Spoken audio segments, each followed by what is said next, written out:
morning. It's day 5 here in Kyoto, and we are heading out into the cold on our bikes to see 2 different temples this morning. One of them is called Ryoan-ji, and Ryoan-ji is particularly famous for its rock garden. And the second temple we're going to see is Kinkaku-ji, which is known as the Golden Pavillion, as it is covered in gold. So we're going to go see for ourselves if we don't freeze on the way there.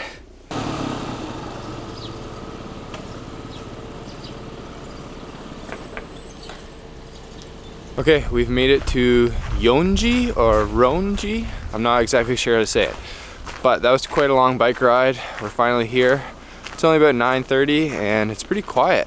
So we're gonna go check out the rock garden and see the rest of the temples here. It's quite a big complex here, so let's go see.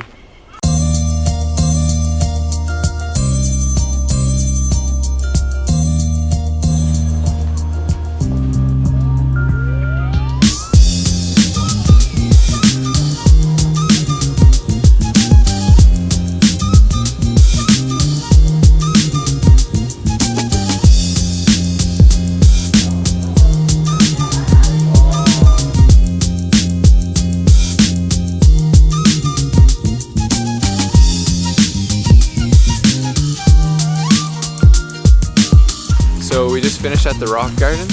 It was really beautiful and peaceful. So there are actually 15 rocks, but at one given time you can only see 14 from any angle. And apparently the only way you can see all 15 is if you have achieved enlightenment. The small stone water basin that we saw has some pretty cool meaning. Apparently the 3 symbols around the square do not mean anything by themselves, but when mixed with the square, it turns into something like, I have achieved enlightenment. Also, it represents money, and it's sort of humorous because the monks would look down on it, and they are required to be happy and enlightened without materialistic things or money. So it's sort of a humorous gesture, I guess. So far, this place is really amazing. So we are leaving Ryoan-ji now and heading to Kinkaku-ji, the Golden Pavillion.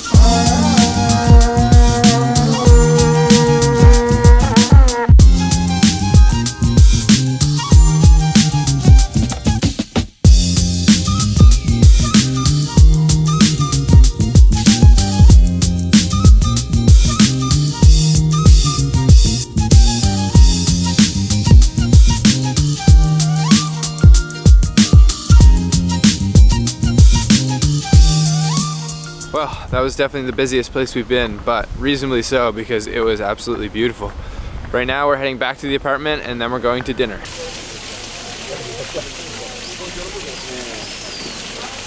Okay, so Sabrina and I are just back at the Airbnb, but we're heading out right now to go to a Kaiseki dinner. And what Kaiseki is a Japanese style set menu restaurant where the chef picks the menu every single day. It might be different.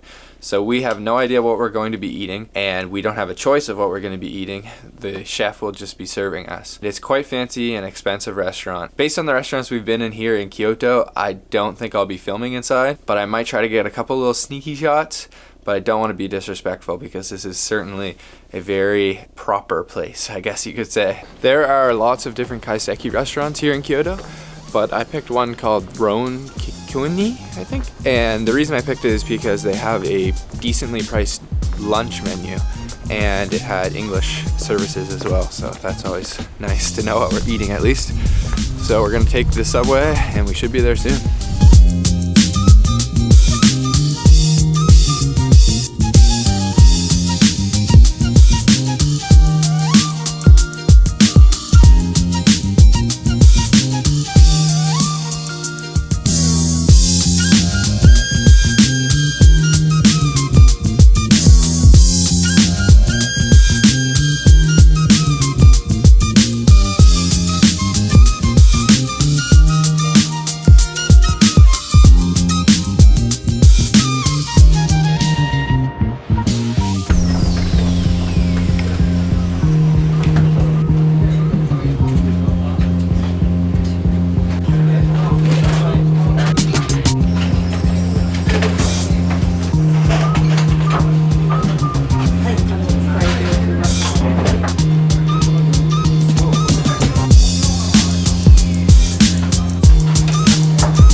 Okay, we just finished the meal and it was beyond incredible. We ate several things that I had never had before, including foie gras and truffle, but everything we ate was absolutely delicious. The presentation of the food was incredible, but the flavors and the textures were all there, and the service was awesome. Really great restaurant, would definitely recommend if you're in Kyoto. So that meal ran us about 190 Canadian dollars or more. But it was totally worth it. We had 2 glasses of wine and there was at least 7 different dishes and it filled us right up. Sake too. Sake as well, yeah. Now that we're done that meal and totally full, we've gone to the food market. We're just gonna look for something maybe small and just kind of look around. Take it slow because we are feeling good after that meal. This market is called Nishiki and it is Kyoto's kitchen, as they say.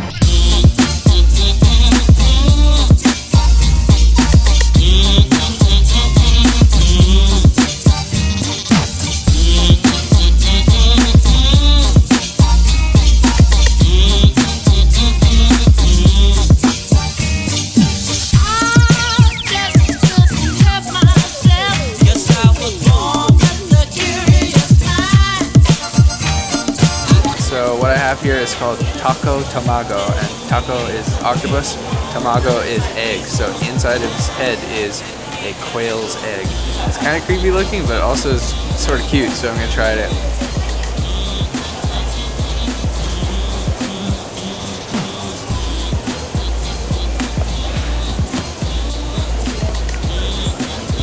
It's pretty good. The egg is good. The octopus is really fishy tasting. And maybe there's like a sweet sauce on it. It's pretty light though, not much flavor. All right, so we finished at Nishiki Market. Pretty cool market. I think I like the Kuroman Market in Osaka better though. Now we are just walking around Gion and it is perfect geisha spotting hour, so hopefully we can see one, but if not, we're going to head back to the apartment and not really sure what we're gonna do tonight, we'll see.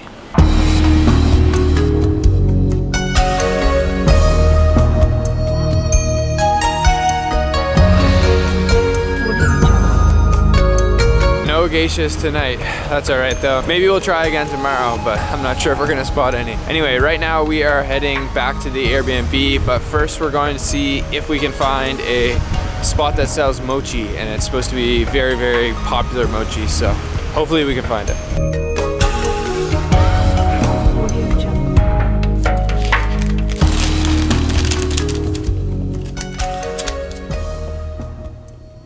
Alright, so we're back at the apartment now. We went and got some mochi from a place called Damachi Futaba, and they specialize in a type of mochi called mame mochi, and mame in Japanese means famous, so supposedly this is some of the best in all of Japan for mochi. Basically it's just these big pounded rice cakes, and inside I think are black beans, and there might be some sort of a filling, so I'm gonna take one and find out. Oh yeah, this is heavy. It's really chewy, obviously, and the black beans are actually pretty sweet. I think it might be black bean or red bean paste inside. These vlogs probably seem like all we do is eat, but that's because that's all we do.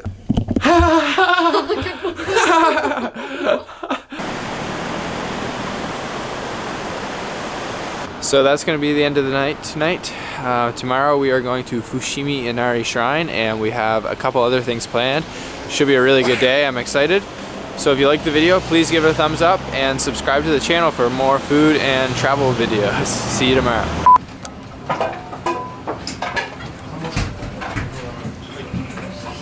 We hit the focus button on the camera. What? Hit the focus button. Like the half shutter.